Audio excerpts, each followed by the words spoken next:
Everyone, welcome আমার channel. দেখো, আজকের এই ক্লাসে আমরা আরেকটা এক্সপ্রেশন নিয়ে কথা বলবো। এখানে বাক্যগুলো কি আছে? আপনার অশিক্ষিত হওয়া উচিত নয়, বা না। আপনার অশিক্ষিত হইতে থাকা উচিত নয়। আপনার অশিক্ষিত হওয়া উচিত ছিল না। এই যে উচিত না বা উচিত ছিল না, এখানে আমরা নয় বলতে পারি বা না বলতে পারি। আপনার অশিক্ষিত হইতে থাকা উচিত ছিল না। দেখো, এখানে আমরা যে এই যে উচিত না, উচিত না বা উচিত নয়, হইতে থাকা, এখানে আমরা পার্থক্য কি দেখতে পাচ্ছি? যে এই যে হওয়া উচিত, হইতে থাকা, আর হওয়া উচিত ছিল না। এটা উচিত, হইতে থাকা উচিত ছিল না। এখানে এই যে পার্থক্যগুলো আমরা দেখতে পাচ্ছি, প্রত্যেকটা বাক্যে আলাদা আলাদা এক্সপ্রেশন। এই আলাদা আলাদা এক্সপ্রেশনকে আমরা ইংলিশে ট্রান্সলেট করব। আর এখানে উচিত অর্থে আমরা কি ব্যবহার করব না, আউট টু ব্যবহার করব। নেগেটিভের জন্য আমরা এখানে এই যে আউট টুর মাঝখানে নট বসাতে পারি। সেটা কিন্তু প্রত্যেকটা পজিশনে নয়। কেন? আপনার অশিক্ষিত হওয়া উচিত না, তাহলে কি you ought not to, you ought not to, তারপর আমরা বি ব্যবহার করব। বি, এই যে শিক্ষিত, এডুকেটেড, এডুকেট। আর এখানে আমরা কি যে ভার্ব ব্যবহার করব, এই যে শিক্ষিত, ভার্ব পিপি, অর্থাৎ past participle of the main verb. Educated, uneducated, uneducated, uneducated. এখানে উচ্চারণ দিক থেকে এটা আমরা আনএডুকেটেড ব্যবহার করতে, আনএডুকেটেড, এডুকেটেড। আপনার অশিক্ষিত হইতে থাকা উচিত না, তাহলে এখানে আমরা ব্যবহার করব ইউ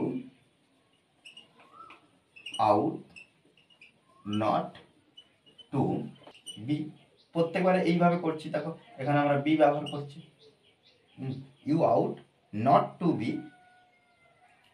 আর এই যে থাকা, এর জন্য আমরা কি করব না, being, B E I N G, being uneducated, uneducated.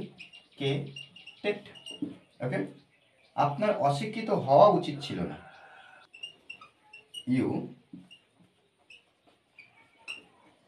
Two. এবারে আমরা কি করব, হওয়া উচিত, হ্যাভ বিন এখানে ছিল না, ওই জন্য আমরা হ্যাভ বিন ব্যবহার করলাম।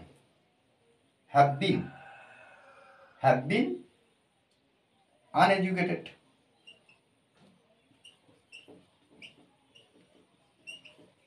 ওকে, তাহলে you ought not to have been uneducated. Okay, পরেরটা কি? আর পরেরটা কি, হইতে থাকা। থাকার জন্য আমরা কি করব, বিং আনবো।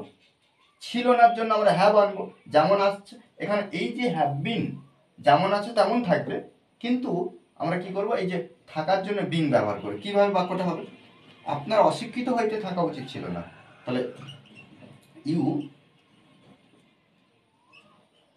Out to not have been, be ING. এখানে আমরা প্রত্যেকবারে কি করছি, আউটের পরে নট ব্যবহার করছি। এখানে আউটের পরে আমরা নট ব্যবহার করলাম না। কেন? আউট টু এর পরে নট ব্যবহার করব, কারণ এখানে টু হ্যাভ, টু হ্যাভ এটা ব্যবহার করব না। ওই জন্য আমরা কি না, you ought to not have been being uneducated.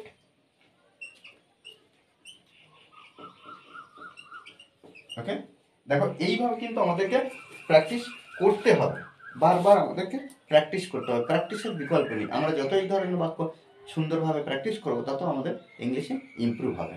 ওকে, আর এই ক্লাসটি যদি ভালো লাগে অবশ্যই লাইক কমেন্ট শেয়ার। আর যারা এখনো পর্যন্ত এই চ্যানেলটি সাবস্ক্রাইব করেননি, তারা অবশ্যই চ্যানেলটি সাবস্ক্রাইব করে পাশে থাকবেন। Okay, thanks for watching the video.